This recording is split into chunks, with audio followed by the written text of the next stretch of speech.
Welcome, everyone, and thank you for joining us. I'm Claire Donnelly, the health reporter at WFAE. This is WFAE Live, a series of conversations on topics important to the Charlotte community.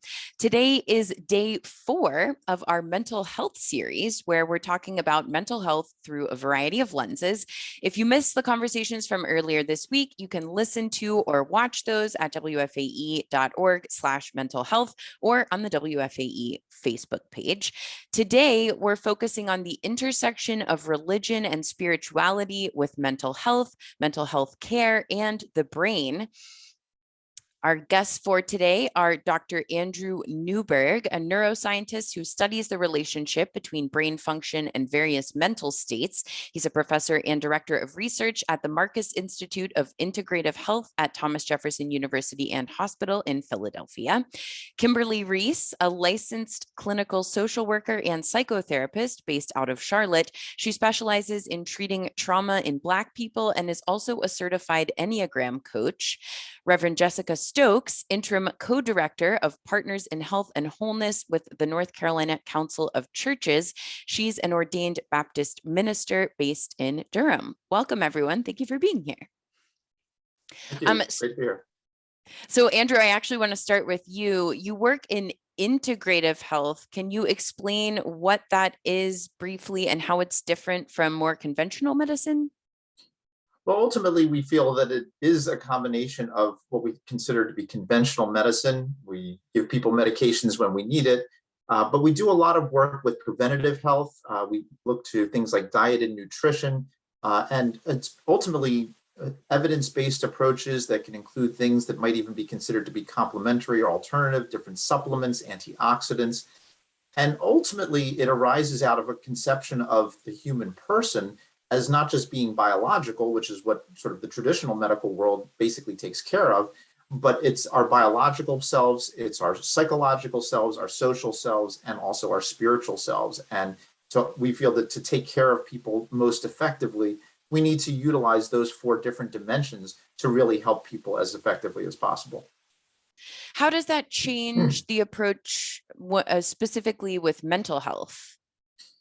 Well, so if somebody were to have various mental health issues, depression, for example, anxiety, again, sometimes people need medications. And if they do, well, sometimes that is the most effective way of helping to treat people. But in addition to that, we would say, well, but let's take a look at what you're eating. Are you eating the foods that will keep your brain healthy, that will reduce your likelihood of worsening your symptoms?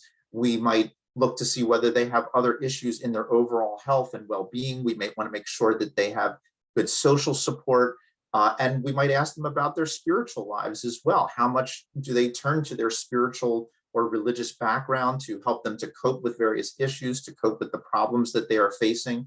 And are there ways that we can help them to effectively bring in that spiritual side of themselves into the psychotherapeutic interventions, into the diet and nutrition interventions, and with the ultimate goal of trying to help them through their mental health issues? I know you do a lot of research in neurotheology. Could you, in layman's terms, explain to folks what neurotheology is? Sure. Well, most simply speaking, neurotheology is the field of study that looks to find the relationship, the link between our brain and our religious and spiritual selves.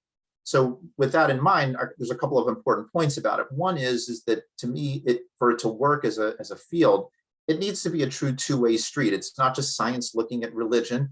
It's not just religion looking at science, but it's utilizing these 2 very powerful forces in human history, the spiritual and religious on one side, the technological and scientific on the other, to understand who we are and how we work, and how our brain and our mind and our spirit all kind of work together to keep us who we are, and ultimately to help us survive and do well in the world.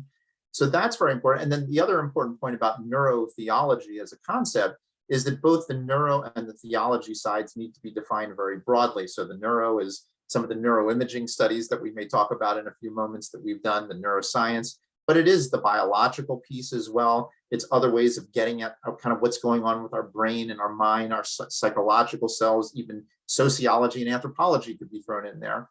And then theology is a very specific discipline. And we can look at that. We can look at how we address big theological questions about sin and free will and so forth. But we're also talking about spiritual practices, meditation and prayer. We're talking about experiences that people have, and they can be subtle experiences being in a church to very powerful mystical experiences. So when you kind of cast a broad net on both sides of neurotheology as a term, it really helps us to understand what that relationship is between our brain and our spiritual selves. Kimberly, I know you're a mental health practitioner. I wonder if you could talk a little bit about how you implement faith, spirituality, religion in your practice. Yeah, definitely.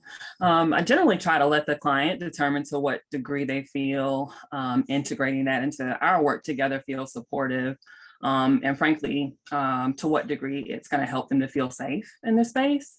I do make the distinction that while I'm a believer, I'm not a trained Christian counselor. So if they want that specific treatment or support, that I'm not going to provide that.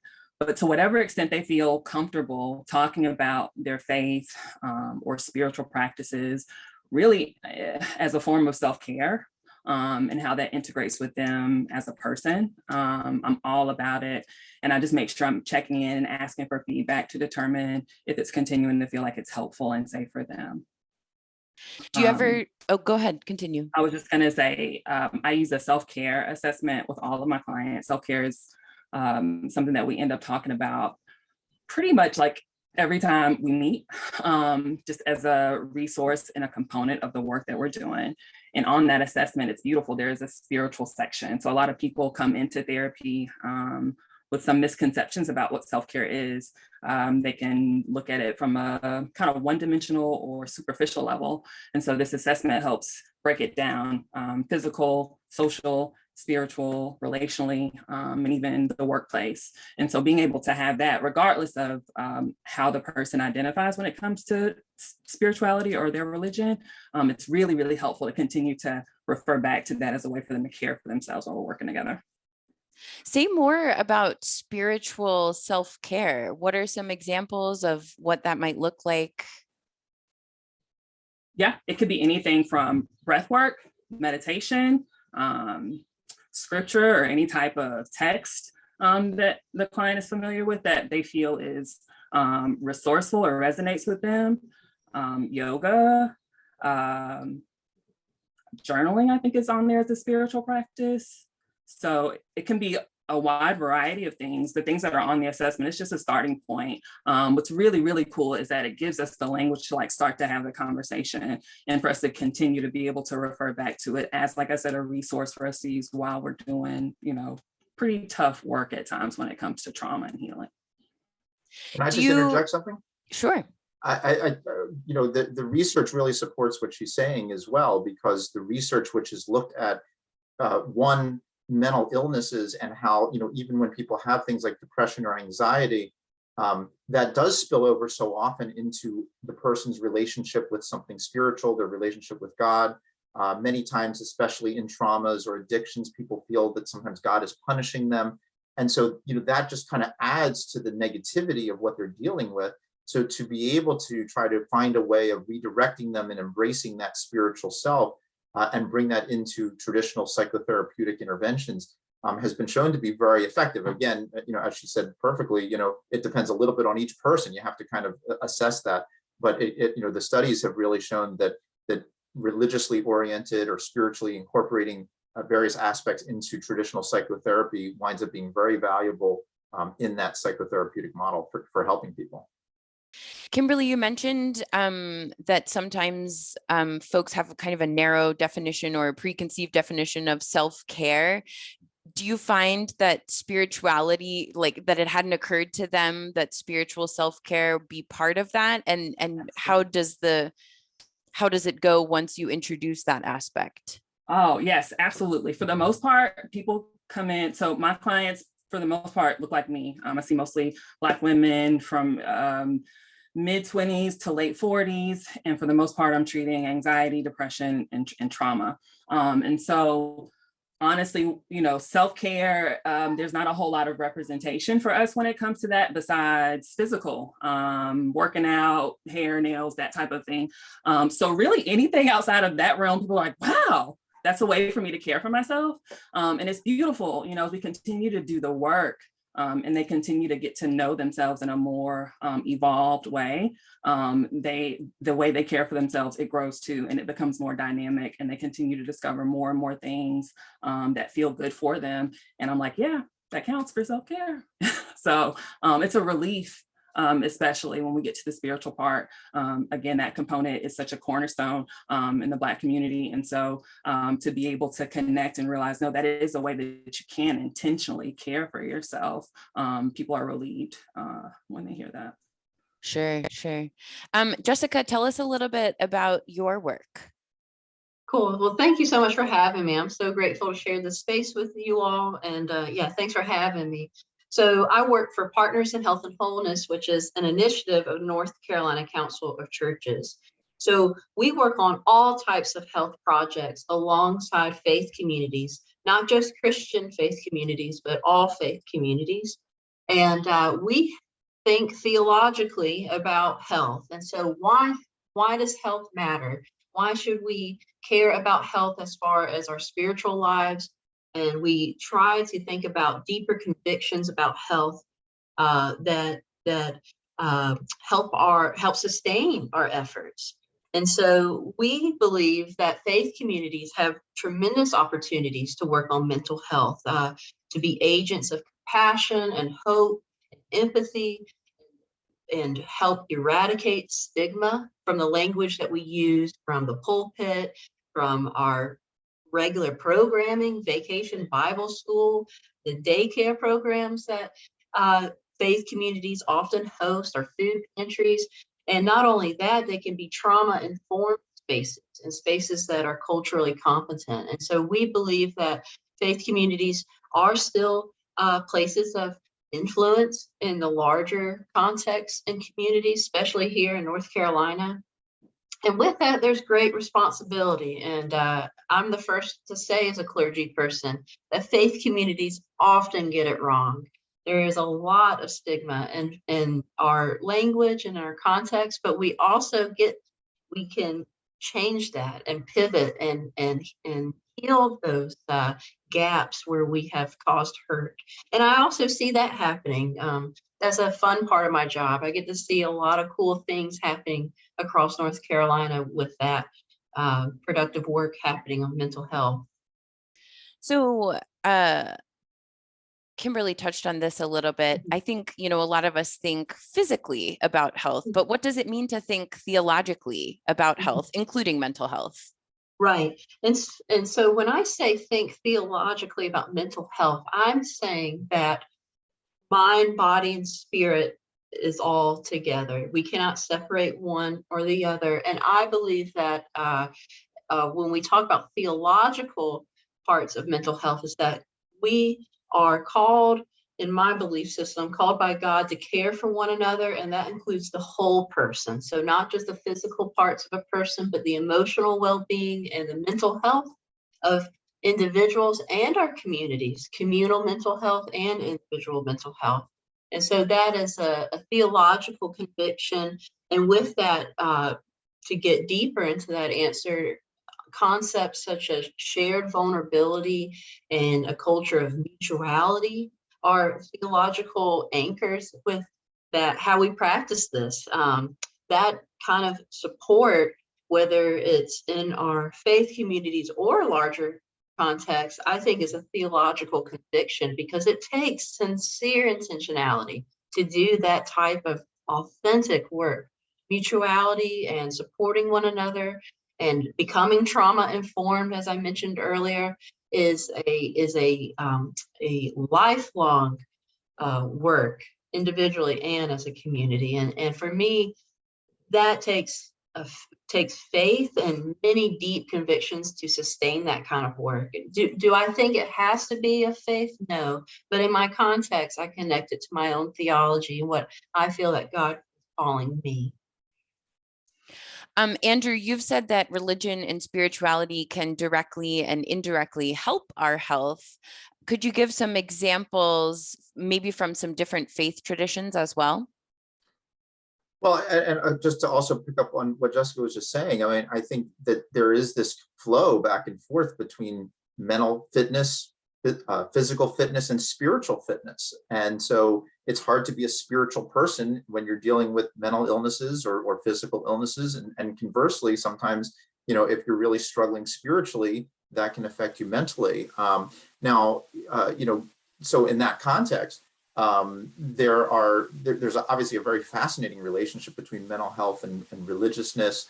A number of studies, both clinical studies as well as brain science studies, show that various types of practices, various things that people do as part of a religious tradition. And as you mentioned, I mean, it could be the monotheistic traditions, Judaism, Christianity, Islam, it could be Buddhism, Hindu, it could be a variety of different approaches, and of course, all the different denominations within those traditions. When people engage in different practices, when they engage in prayer, for example, they turn on certain parts of their brain. They turn on their frontal lobes. They can help relax the stressors that are going on in the emotional centers of the brain, what's called the limbic system.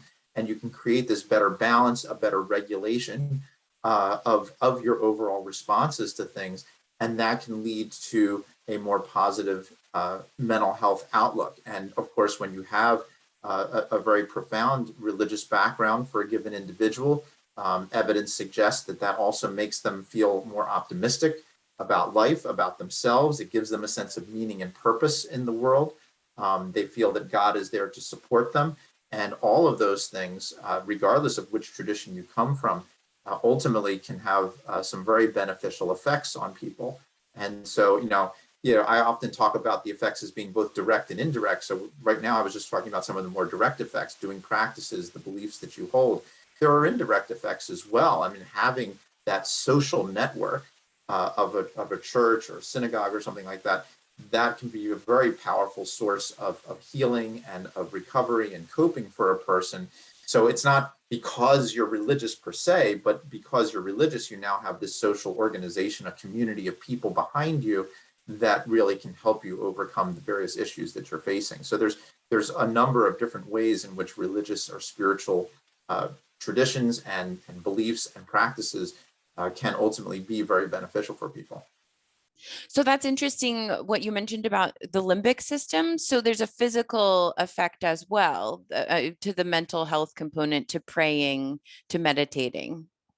Well, absolutely. And you talk about neurotheology, so part of how I often think about these things is somebody says, okay, I'm going to pray. All right, well, there's there's the theological part of prayer, but ultimately there's things that are also going on in your brain. Your language areas are reciting the prayer. Your memory areas are connecting what you're saying to something that has meaning for you, maybe a story in the Bible, maybe a story in your own life, and you derive meaning and it helps you work through a problem.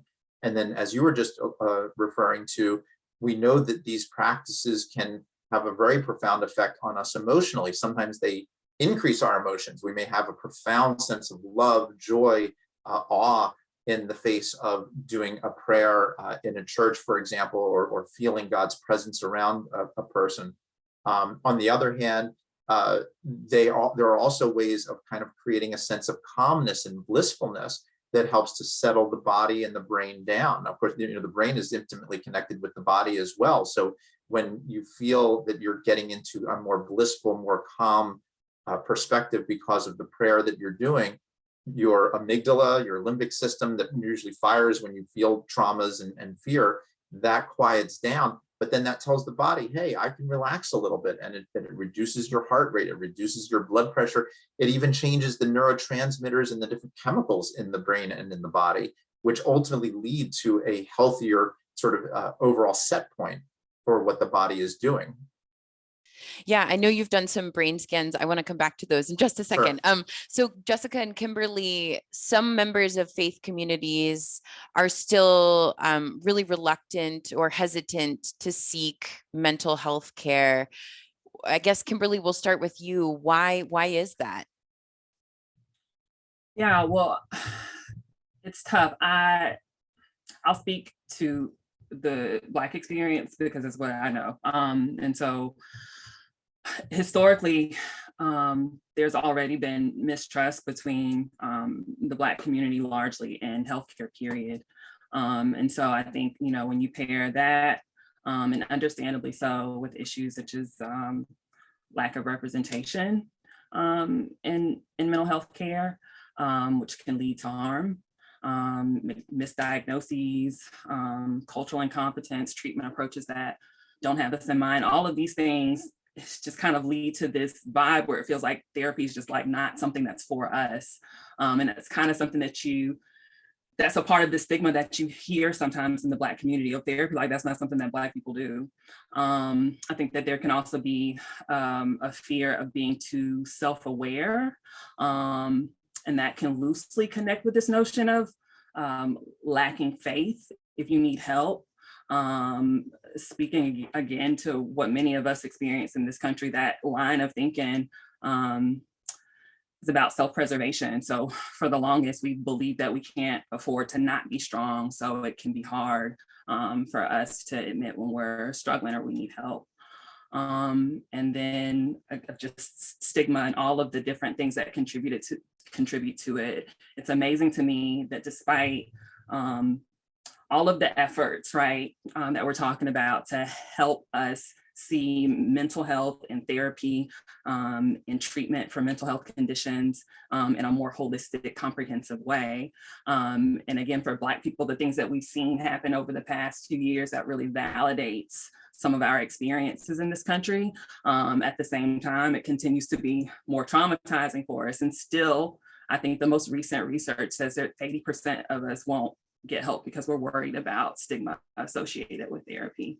I just hear a lot of Black people are worried about being labeled as crazy. One time I got the feedback that I shouldn't refer to myself as a psychotherapist if I want to work with Black people, because just hearing psycho makes them feel like there's something wrong with them for seeking out this space. Have you heard from folks who come to you seeking help? I mean, is that part of it, that initially there is stigma to work through, and how do you try to approach that, or Absolutely. do you approach that? Yeah, absolutely. I would say more than half of my clients, this is their first time trying therapy. And I told you the age range. So for the most part, they're grown. And stigma has had a lot to do with why for years and years and years they put it off. And so what I do, I normalize it. I get it. I totally validate it. You have folks who will reach out and they're like nervous to admit that they're intentionally seeking a clinician of color. And I validate that. I let them know that there's absolutely nothing wrong or to be ashamed of for wanting to work with someone who can relate to your experience as a Black person in this country. So just normalizing, validating, and celebrating for taking the step. It's so important to just establish trust and for the space to feel safe. We did talk briefly, or we did have a session. Our first session actually was all about overcoming stigma in the mental health field. Jessica, I wonder, what do you hear about why some members of the faith community are hesitant or reluctant to seek mental health care? Yeah, no, great question. Thank you, Kimberly. I really appreciate hearing that response. There's a lot of reasons, and I'm not trying to generalize here, but with many faith communities, I think we just have to be honest that many faith communities, not all of them, but many are not safe places for all types of experiences, backgrounds, or even individuals.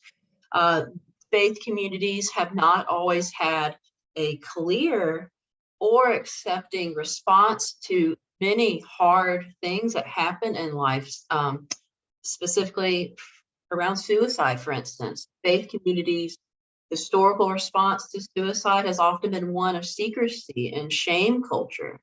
And so I think that secrecy and shame culture comes out in many ways, from maternal health and congregants' need with perhaps a miscarriage, for instance, and the mental health impact of that, to everyday grief and the of trauma. We talk a lot with our faith communities about adverse childhood experiences, ACEs, about how many events that we may not even experience in this life, folks experience every day, and that impacts their development and more into ages way past childhood. And so we talk about these things, and it's been enlightening, I think, for many faith communities to consider how their space, while it may be home to them, may not feel like home to everybody else. And so with normalizing professional therapy and having, in particular, faith leaders be open about their journey with perhaps medicine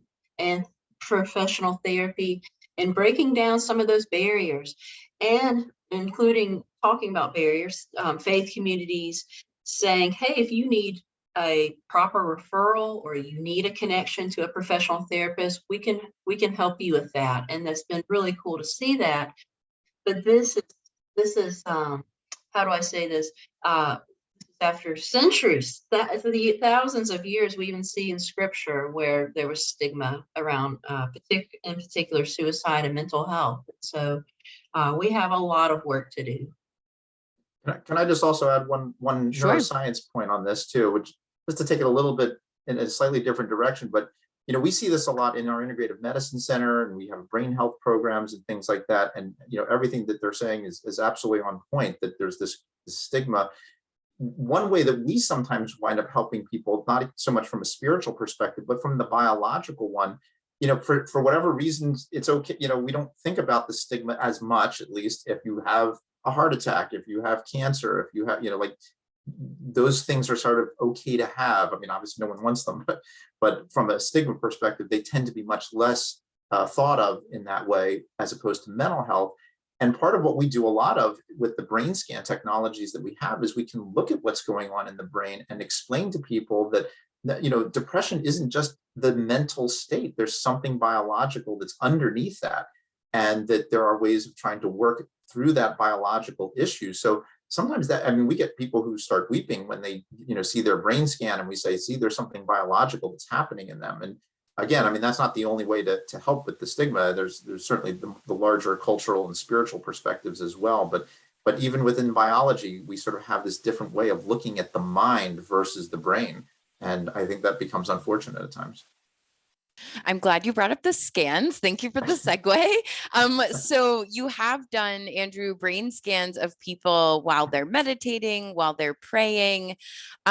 Describe for us how those scans look different and what they show.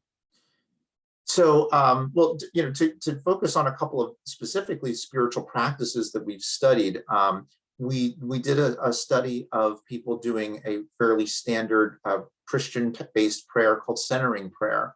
And it's a very meditative process. And we scanned, we brought in a group of Franciscan nuns to be part of that study. And we scan their brains when they're deep in the practice. We scan their brains when they're at rest, and we look at the changes. And we usually look at something like blood flow, which is our marker of activity, so we can see what areas are turned on or turned off. And fortunately, the brain works a lot like your car engine, that when you need to use a certain part, you step on the gas and you go faster, and the brain does the same thing. It gets more blood flow, and that brings in the energy and the oxygen and so forth that you need.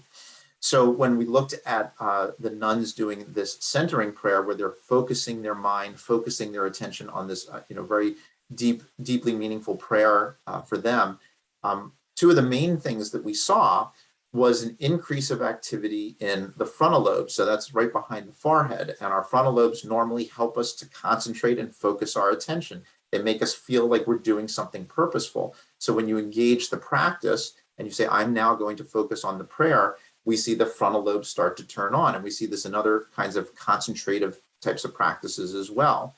Now, what was also interesting is that in an area at the back of the brain called the parietal lobe, this is an area of our brain that normally helps us to take our sensory information and tries to help us understand where our self is in the world spatially and how we relate to other things in the world. And over the years, we have proposed that when that area starts to quiet down during a very intense prayer practice, then you start to lose that sense of self. You start to blur the boundary between yourself and the world, between yourself and God.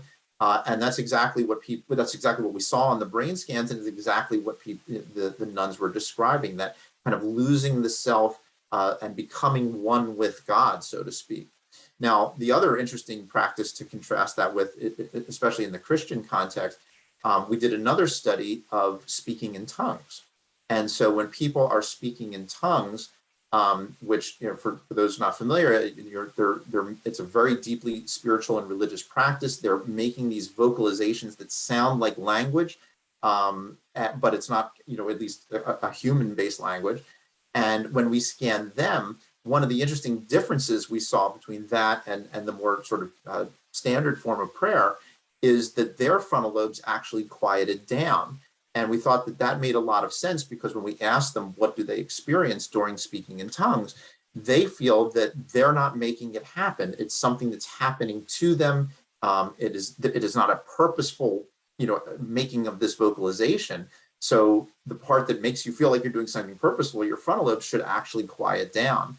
And as we start to look at all these different practices from various traditions, we see these kind of unique signatures. Every practice is something special and unique and different, affects the brain a little bit differently. And ultimately, not to be overly simplistic in my descriptions here, there are many different parts of the brain that become involved, because when you think about the spiritual practices and beliefs that we have, there's emotional responses, cognitive processes, experiential elements. And to my perspective, there isn't just one part of our brain that's the spiritual part of the brain. It's really the whole brain. And of course, from the integrative medicine model, the brain is connected to the body. So if there's a spiritual part of ourselves, it's all of us. And that's what the brain scans tend to bear out. Were there any long-term effects among folks who maybe prayed more often or meditated more often? Did you see the changes in the brain last longer? Yeah, so a lot of our early studies looked at people while they were doing a practice, and we see the changes in the moment. But we have done these longer term longitudinal studies and compare people, look at what their brain is doing initially and then after doing some kind of practice for a period of time. And the brain does change over time. In fact, we did a very interesting study where we had people go through a spiritual retreat program that was actually based on the spiritual exercises of St. Ignatius. And it's a very immersive process, a lot of meditation and prayer and self-reflection. And instead of looking at blood flow, instead of looking at general activity in the brain, we actually looked at neurotransmitters, particularly serotonin and dopamine. And the changes that we saw with just a week long of this very intense practice, a very immersive program, were a change that basically reflected that their brain became more sensitive to the effects of serotonin and dopamine. Now, why is that important in this conversation? Well, serotonin is absolutely, that's where the medication, the antidepressants go. They affect the serotonin system. And dopamine is well known as the reward system of the brain that makes us feel good and happy.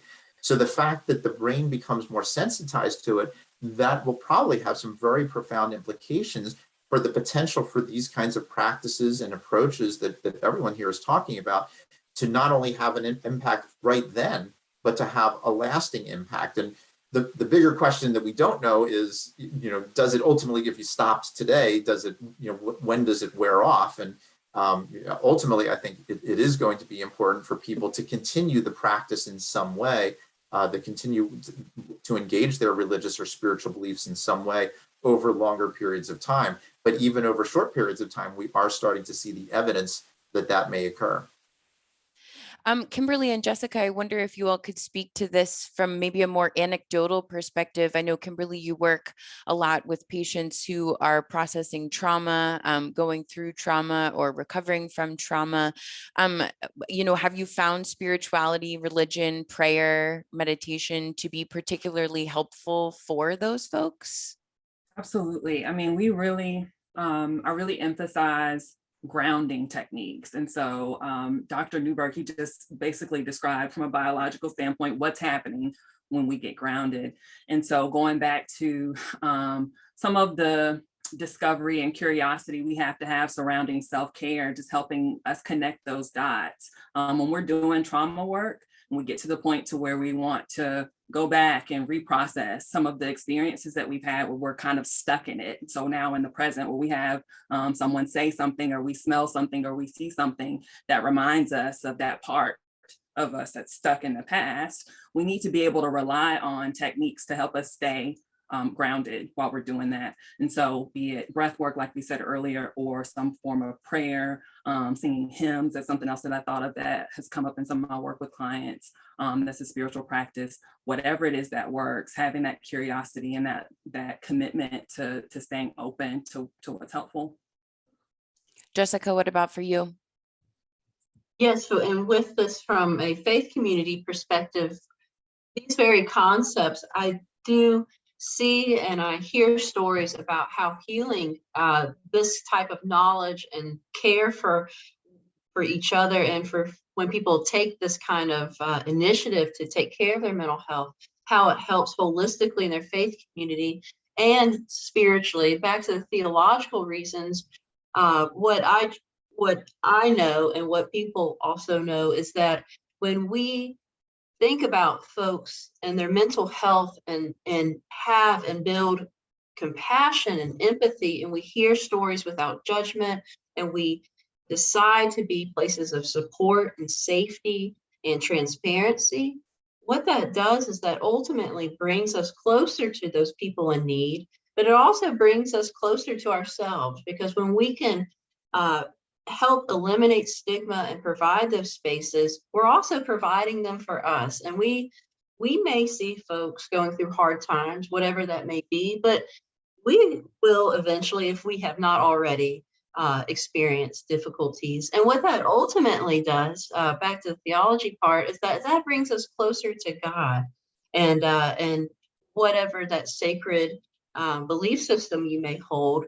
I do think that working on mental health and that type of healing can be generational healing.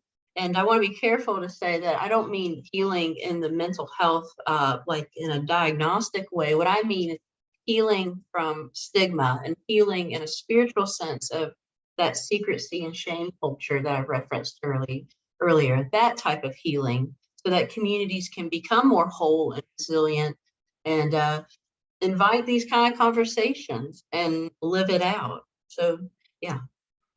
And Can I just pick up on something? Sure, I'm sorry, sure. can I just pick up something that Kimberly Sure. said? Because she just made me think of something. I really like the concept she was talking about of the grounding piece, because there's another body of imaging research, both some of my work and some others who have looked at these various practices. There's something called the default mode network, which is this very fancy term that talks about the network of structures that are operating in the brain when you're at rest, which to me would be, when you're grounded. And this particular network seems to be involved specifically when it comes to these kinds of practices. It changes how that network is functioning. And so, you could start to extrapolate how you have a person with various issues and problems. Those basic grounding networks are, all out of whack, so to speak, to use the technical term. And then you get into doing these kinds of interventions where it does help to ground them. It brings them back into a greater centering piece. And whether one calls it grounding or connecting to God, that it helps them to sort of settle that whole mechanism down in their brain and allows them to become, to be able to lead the kind of mental life that they want to lead. Jessica, I wanted to go back to you. I think, these days we think of healthcare and by extension, often mental health care as very rational and science-based practice. And when it comes to religion or spirituality, it's a little squishier, feels a little more maybe rooted in emotion or faith. How did that separation happen? And what are maybe some of the hidden similarities that people are missing when they split those two? So how did that separation happen? I think that historically, we've had a lot of, how do I say this, able-bodied and able-minded philosophers of privilege, Descartes, and oh gosh, I don't even know. I'm pulling from way back education, who really separated that dualism thought, mind, body. So I'm just, throwing that out there. The origins of this, though, are ancient. We have stories in Scripture, in the Gospels in particular. I'm thinking of a story about Legion, the man from Gerasene, who was casted out from his town because he had a legion of demons, which you can read that story with a modern eye and see that this man had a lot of mental health concerns, and his town simply did not know how to deal with it. And so they outcasted him. And I could get into the story, but Jesus meets the man and helps him and learns his name and bridges with this person. And so it's a beautiful story. And there's other stories in scripture and other faith traditions that deal with mental health, sometimes well, sometimes well and not well. And so we can learn from both ways, right? But as far as the origins of that, there's been a huge separation, and it still to this day impacts us. What you deal with at church, maybe you don't talk, what you talk about with your doctor, you maybe don't talk about with your pastor, and vice versa. And there's reasons for that, and some of those are beneficial.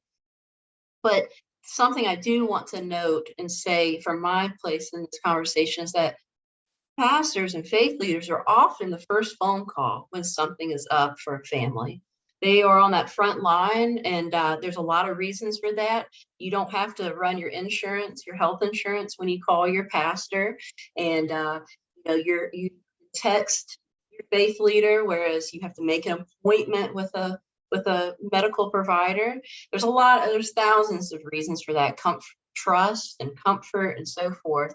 So with that, though, it is so important, crucial that faith leaders know how to do a proper referral, know the limits of their professional training, know what to look for with taking something like mental health first aid or Living Works, the Living Works suicide prevention training course. There's all types of resources with that separation, which impacts us, that you're asking about, how we can bridge and help support our people and ourselves better. Are you seeing a move toward that happening? Yes, thankfully. And unfortunately, because of the pandemic, as you all know, and I'm sure most of our listeners are aware, mental health concerns have always been, we have been in a mental health crisis now for a while, for a long time, but the pandemic certainly made it, it's just right here with our faith leaders. And so thankfully, resources, telehealth, rural communities are getting creative. Like I said, pastors and faith leaders are taking advantage of courses that are available. I do think that hard work is happening, and I'm privy to that thanks to my role. And so I do see it as a hopeful change. However, as I've been saying over and over again, there's a lot of work to do.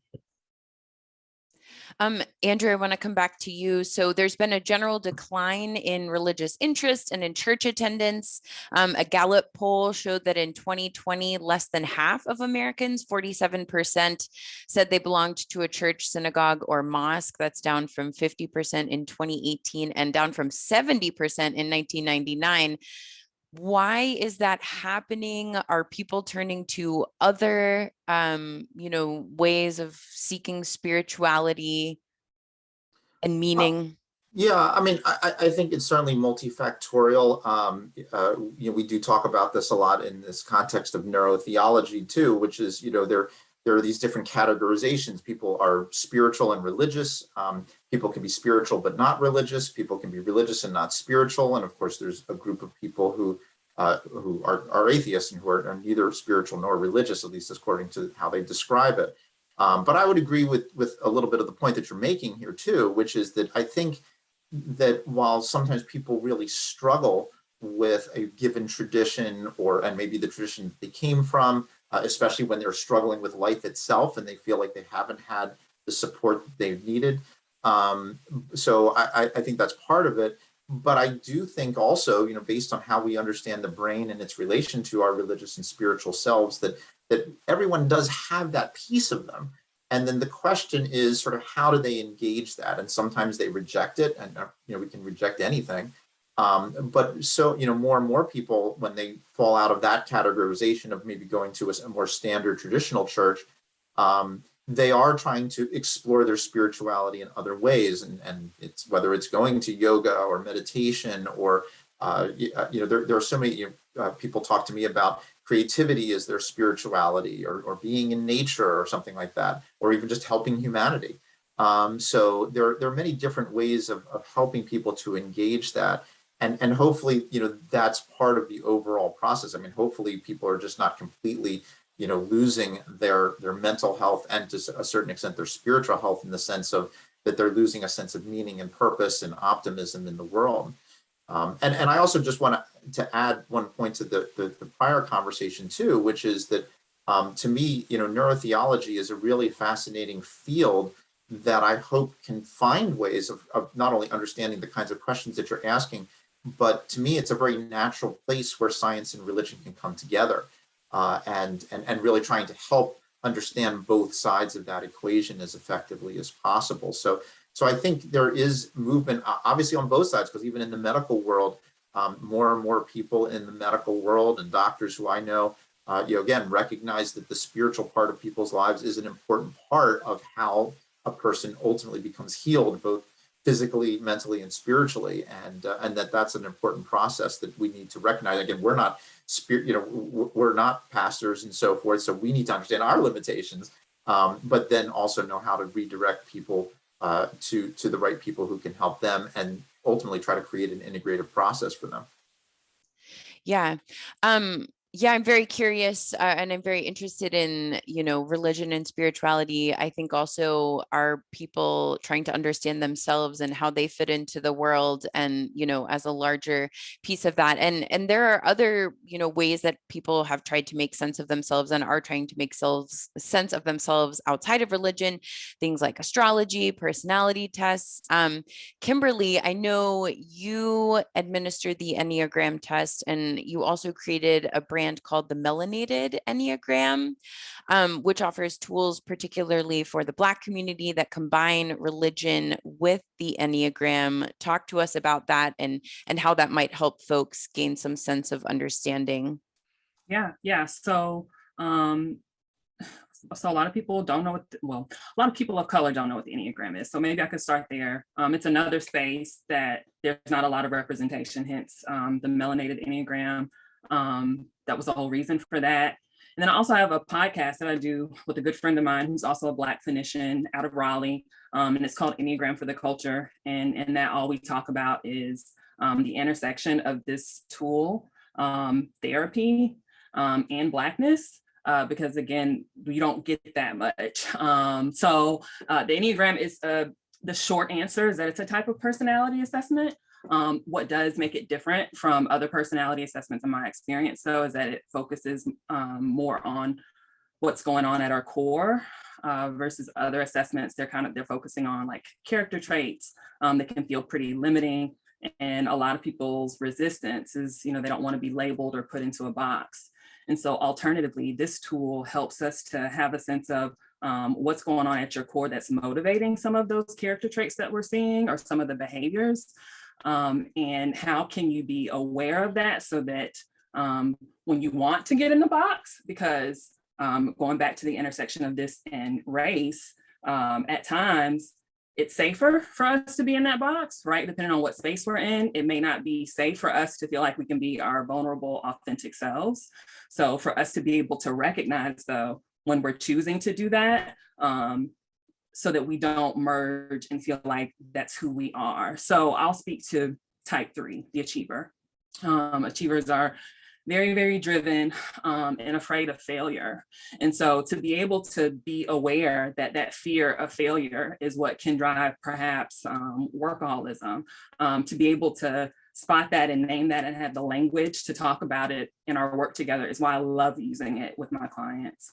I normally try to see if we can figure out what their type is at the onset of our work together.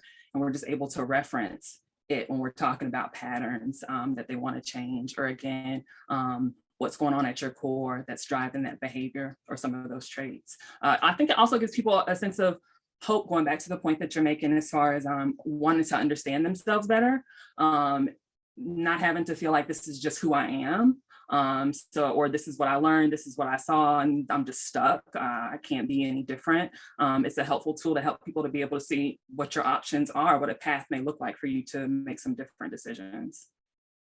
Yeah, that's interesting. Andrew, do we know what other, senses of belonging or ways of meaning how that might impact the brain, if it could be in the same way? I mean, can something be a spiritual experience that's maybe not traditionally, happening in a traditional religious setting?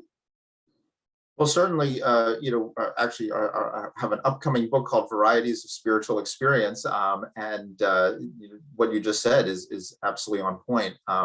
There are so many different ways that people can experience their spirituality, sometimes very traditional and very much in the context of a religious tradition, to people having these experiences, walking down the street. They can be spontaneous sometimes, and and there's a range, a continuum of the intensity of these experiences. And then there are different elements. And so, part of what we are trying to do, we ran a survey of people's most intense spiritual experiences and asked them to describe them, and got information about their background and what religions they are and so forth. A real treasure trove of information that we keep kind of working with. And it really has helped us to see, what is this kind of the larger picture of what these experiences are, how they affect people, how they occur, when they occur.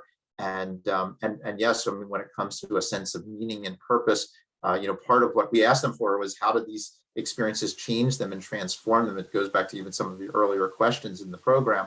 And it transforms their lives. It changes their sense of meaning and purpose in life. It creates a sense of clarity for them in terms of understanding the world.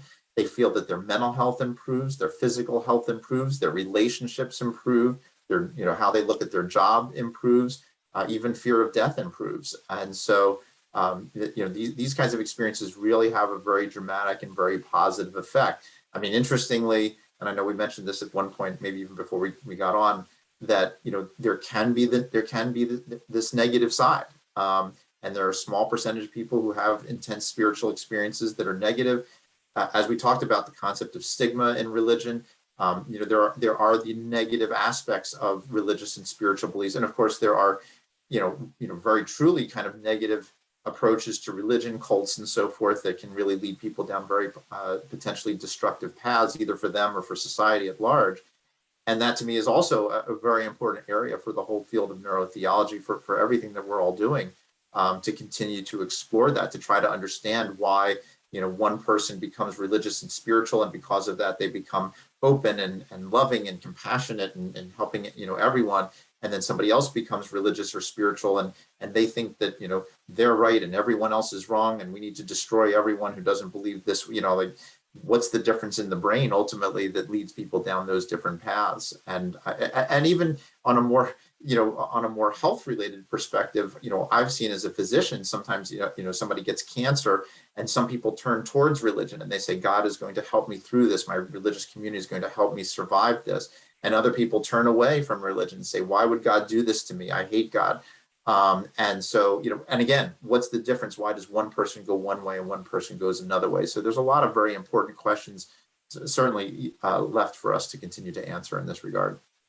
So we don't know what it is. Oh, go ahead, Kimberly, go for it. I was just going to say quickly, I'm glad Dr. Newberg brought up cults.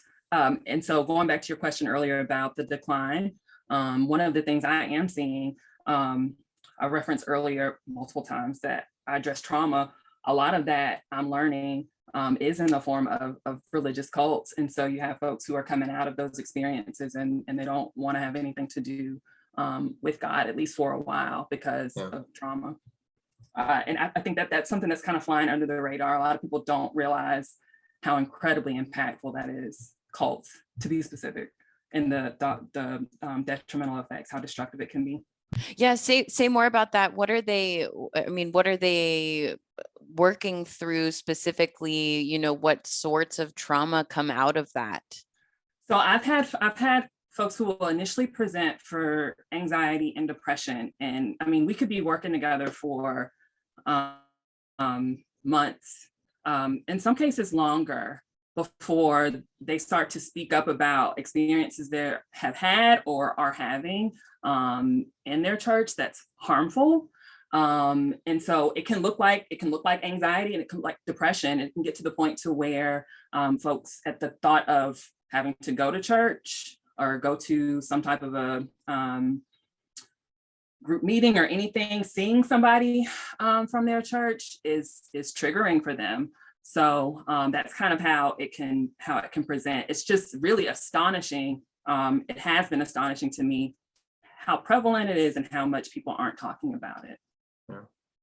Yeah, that's fascinating. And Andrew, what I was going to ask is, we don't know much about the brain, the difference in the brain between someone who, really feels a pull toward religion or spirituality or really doesn't. I mean, people have tried to look at that a little bit, and it's challenging because there are so many different reasons and ways in which people can engage their religiousness and their spiritual side. So people have tried to make arguments about, well, does it have something to do with how they look at the world or what things that they're willing to accept? And ultimately, a lot of the work that I have done in from my own personal perspective is that, basically we have a brain that's looking out at essentially an infinite world and trying to make some sense out of it using, 0.000 and 3501% of what we can know.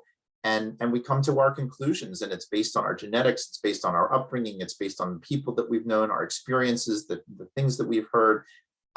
So, on one hand, there are commonalities among all of us, but on the other hand, we are each our own unique person. I always say, if there's 7 billion people in the world, there's 7 billion religions, and not everybody, no one thinks of it exactly the same way, and that's part of the challenge for the people here who are dealing with people one-on-one. But it also becomes a scientifically challenging problem because we like to kind of group people. It makes it easier for me to just take 20 people who all think one thing. And again, this is why we start to talk about these varieties of experiences, because we can look at the commonalities that everyone shares, but then there are also, each one of us is wonderfully unique. And that's also part of what at least I've come to learn and try to embrace as part of my own research. And I think it's an important part of neurotheology. I know we're bumping up on our time here, but Jessica, I just wanted to ask, as we wrap up here, what are some takeaways for folks who may, be people of faith and be struggling, with whether to seek mental health care, how to seek mental health care? How do you, what do you say to those folks? Right. Well, awesome question, because that is happening. Everybody has moments where they are dealing, mental health is part of our lives. And so with that, I want folks to know, including myself, I hope I hear this, is that it takes tremendous courage and resilience to make it up to the point where we even consider, hey, maybe I should talk to somebody about something.